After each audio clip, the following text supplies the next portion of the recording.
샬롬 사순절 25번째 날 3월 13일 수요일 새벽 하나님께 올려드립니다. 함께 찬송가 205장 부르십니다.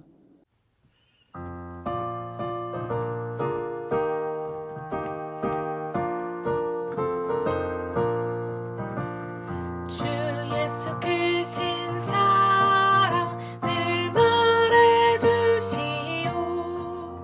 나 항상 듣던 말씀 또 들려주시오. 좁지 않는 천국 주 예수 계신 곳 나 밝히 알아듣게 또 들려주시오. 나 항상 듣던 말씀 나 항상 듣던 말씀 주 예수 크신 사랑 또 들려주시오. 이 세상 어떤 영화 날 미혹할 때에 주 예수 크신 사랑 늘 들려주시오. 천국의 빛난 영광 내 눈에 비칠 때 주 예수 크신 사랑 또 들려주시오. 나 항상 듣던 말씀 나 항상 듣던 말씀 주 예수 크신 사랑 또 들려주시오.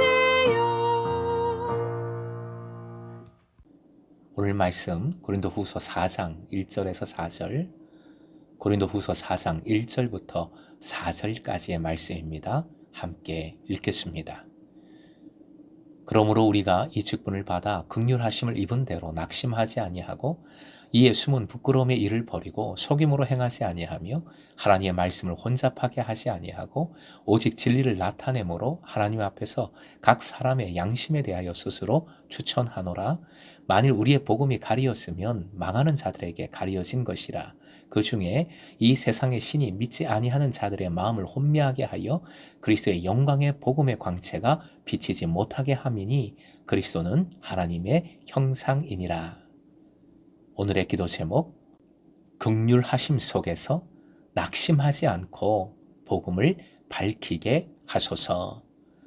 긍휼하심 속에서 낙심하지 않고 복음을 밝히게 하소서. 본문 앞에서 바울 사도는 사도직의 은혜와 영광에 대하여 모세의 율법과 수건을 대조시키면서 강조했습니다. 사도직은 오직 하나님께로부터 옵니다. 본문의 1절이 그 내용을 다시 그대로 받고 있습니다. 즉 우리가 이 직분을 받은 것은 하나님의 긍휼하심을 입은 것이라 합니다. 그러기에 사도직을 수행하는 데 있어서 결코 낙심치 아니합니다. 하나님께서 책임지시는 것이니까요. 낙심하다, 엔카쿠만이라는 낱말은 잘 쓰이지는 않지만 이는 힘이나 열의가 빠진 정도를 의미하는 것이 아니라 아예 포기를 뜻합니다. 바울 사도는 사도직을 수행하면서 많은 고난과 또 비난을 겪었고 그 상황 속에서 수없이 사도직 그만둘까 포기할까 이런 유혹을 받았을지도 모릅니다. 그러나 그런 중에도 하나님의 자비를 경험하고 그 긍휼하심을 덧입고 그 일을 위해 소명받았음을 알기에 다시 일어나 그 사명을 계속 수행해 나가는 것입니다. 하나님께서 주신 것으로 바울 사도는 하나님 앞에 서 있습니다. 고람데오의 믿음입니다. 하나님 존전에서 바울 사도는 순수하고 정직하게 행했습니다. 부끄러워서 드러내지 못할 일을 그는 하지 않았습니다. 무슨 일을 도모하기 위해 꾀를 부리지도 않았습니다. 바울 사도는 하나님의 말씀을 혼잡하게 하지 않았습니다. 즉 직분을 장사하는 것처럼 수행하는 많은 사람들과는 차원이 달랐습니다. 그러므로 모든 사람의 양심 앞에 스스로 추천, 즉 떳떳할 수 있습니다. 그의 사도직은 어떤 사람이나 인간적인 단체의 추천서에 의한 것이 아니라 오직 하나님에 의한 것이기 때문에 하나님 앞에서 자기 자신을 추천하는 것입니다. 그럼에도 3절 복음을 거부하고 옛것을 고수하는 사람들이 여전히 있습니다. 이러한 현상을 두고 바울 사도는 앞에서 말한 수건의 모티브를 사용합니다. 즉 복음은 분명한 것이지만 망하는 자들에게는 수건에 가리워져 있는 것입니다. 복음이 인식되고 받아들여질 수 있는 것은 오직 하나님의 영에 의해서만 가능합니다. 3절의 이유를 본문에서는 인간의 지적 능력의 부족이나 인간의 오류라고 말하지 않습니다. 또한 하나님의 예정 의지에 의한 것도 아님을 말합니다.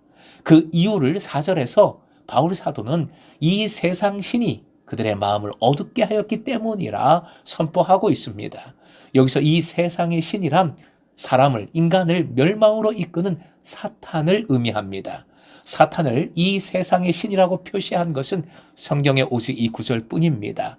이와 유사한 표현으로는 요한복음에 나오는 이 세상의 통치자, 그리고 고린도전서 2장에 나오는 이 세대의 관원, 에베소서에 나오는 공중의 권세 잡은 자 등이 있습니다. 모두 사탄을 지칭하는 표현들입니다. 사실 바울 사도는 로마서 9장에서 11장까지 그 말씀에서는 이스라엘이 믿음에 나아오지 않는 이유를, 복음을 거부하는 이유를 하나님께서 행하신 것이라 말했습니다. 즉 이스라엘의 마음을 얼마 동안 완악하게 하시어 이방인 축에 구원을 얻게 하고 그들의 수가 어느 정도 찬 후에 이스라엘의 완악한 마음을 푸셔서 그들로 하여금 구원을 받게 하려는 하나님의 뜻이 있음을 설명하고 있는 것이지요. 이와는 달리 본문에서는 복음을 받아들이지 않는 불신자들이 사탄에 의한 것이라고 분명히 말합니다. 본문에서는 이스라엘 민족에 국한된 것이 아니라 일반적인 의미에서의 불신자들을 모두 대상으로 하고 있기 때문입니다. 사랑하는 예배자 여러분, 복음은 어떤 것입니까? 4절에 의하면 예수 그리스도의 영광의 복음이라 하고 있습니다. 한마디로 복음에는 빛이 있습니다. 광채가 납니다. 복음은 그리스도의 영광에 의해서 밝히 빛나는 것입니다. 그리스도가 나타내는 영광은 바로 하나님의 형상으로서의 영광입니다. 하나님의 형상인 그리스도를 통해 하나님의 참된 본질이 드러난 것이 복음입니다. 이 복음을 받아들여서 그리스도인이 되었다는 것은 그리스도를 통하여 드러난 이 광채, 즉 하나님의 참된 본질을 깨달았다는 것이지요. 나의 창조주이심을, 나의 구세주이심을, 나의 인도자이심을 믿고 받아들인 것입니다. 그리고 하나님의 형상이신 예수님의 형상을 나도 닮아가겠노라. 예수님의 형상을 닮아가는 그 영광된 삶을 이제 추구합니다. 주님의 종으로서, 즉 오이코노모스, 디아코노스로서 살아가는 제자의 삶이지요. 4절 말씀을 세 번역으로 다시 한번 화면 보시고 읽겠습니다. 시작. 그들의 경우를 두고 말하면 이 세상의 신이 믿지 않는 자들의 마음을 어둡게 하여서 하나님의 형상이신 그리스도의 영광을 선포하는 복음의 빛을 보지 못하게 한 것입니다. 4절 중반 부분 믿지 아니하는 자들의 마음을 혼미하게 한다 합니다. 마음을 어둡게 한다 합니다. 혼미하게 하다, 어둡게 하다의 원어 티플로는 한마디로 눈이 먼 것을 뜻합니다. 눈이 멀어서 볼 것을 보지 못합니다. 빛을 느끼지 못합니다. 즉 복음은 밝고 분명한 것인데, 광채인데 눈이 멀어 복음을 깨닫지 못하고 받아들이지 않는 것은 이 세상의 신, 즉 사단의 작용입니다. 더 중요한 것이 있습니다. 사단이 노리는 것은 믿지 아니하는 자들의 무엇입니까? 마음이라고 합니다. 본문은 마음이라고 정확히 말하고 있습니다. 그들의 마음은 자기 자랑으로, 교만으로, 돈에 대한 집착으로, 온갖 욕심으로 가득 차 있습니다. 사단은 바로 이런 마음을 이용해 복음의 빛을 감지할 수 있는 마음의 시신경을 끊어버리는 것입니다. 그 밝은 복음을 그래서 깨닫지 못하는 것이지요. 그러기에 성경은 마음을 지키라 거듭거듭 명하고 있습니다. 몇 곳 살펴볼까요? 신명기 4장 9절이요. 오직 너는 스스로 삼가며 내 마음을 힘써 지키라. 잠언 4장 23절 같이 읽겠습니다.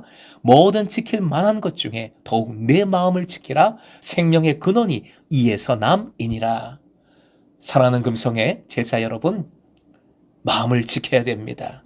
시편 기자의 고백을 우리의 고백과 실천으로 삼았으면 좋겠습니다. 시편 119편 34절 같이 읽겠습니다. 당신 법을 깨우쳐 주시고 그 법 따라 살게 하소서. 마음을 다 쏟아 지키리이다. 아멘. 마음을 다 쏟아 주님의 말씀을 붙들고 복음을 꼭 붙들고 그 말씀을 나눔으로 함께 복음의 영광을 누리고 전하는 복된 삶을 살아가는 금성의 제자 되시길 주님의 이름으로 축원드립니다. 사순절 25번째 날의 결단 화해 모시고 함께 선포하겠습니다. 마음을 쏟아 말씀을 지키고 나누자. 낙심하지 말고 예수님의 형상대로 끝까지 살아가자. 아멘.